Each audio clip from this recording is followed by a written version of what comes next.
Les actions des micro-organismes pathogènes. À l'aide des informations de cette vidéo, associez à chaque étiquette grise une ou plusieurs étiquettes blanches. Notre peau est recouverte de milliards de bactéries, heureusement pour la plupart non pathogènes. Notre peau rassemble pour ces micro-organismes de très bonnes conditions pour qu'ils se multiplient. Des conditions idéales en termes d'humidité, de température, mais aussi d'apport en matière organique que ces bactéries contribuent à décomposer. La peau est l'enveloppe protectrice extérieure de notre corps. Et contrairement à ce que vous pouviez penser, elle n'est pas si légère que cela. Nous portons en moyenne 5 kg de peau, ce qui en fait le plus grand organe du corps humain. Répartie sur environ 2 mètres carrés à l'âge adulte, notre peau a des propriétés étonnantes. Grâce à différentes protéines, notre peau est tout d'abord très élastique. Grâce à la kératine, protéine dure et insoluble, elle est également imperméable. Heureusement pour nous, sinon nous nous mettrions à gonfler à chaque douche. Notre peau est également criblée de milliards de petits orifices appelés pores, P-O-R-E-S, qui lui permettent de respirer et d'évacuer la sueur lorsque nous transpirons. On dit que la peau est poreuse. Les micro-organismes peuvent ainsi entrer dans notre corps en cas de brèche dans notre peau ou tout simplement par les orifices naturels, comme par exemple la bouche.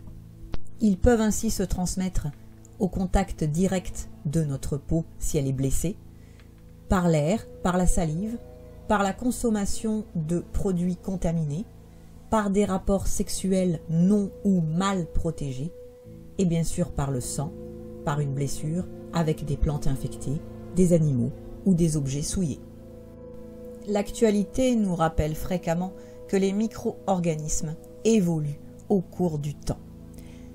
Lors de la révolution néolithique, par exemple, lorsque les céréales sont devenues la nourriture majoritaire, que les glucides sont devenus la nourriture majoritaire des humains, les premières caries ont fait leur apparition. On emploie le mot contamination pour désigner l'entrée des micro-organismes à l'intérieur de notre corps.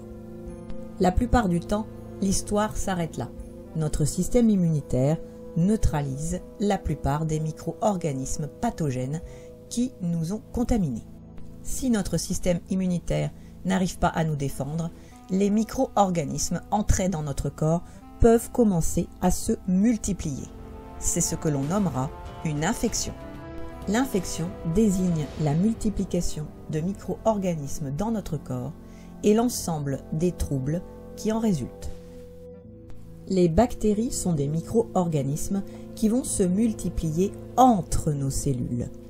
Elles peuvent nous rendre malades de deux façons différentes.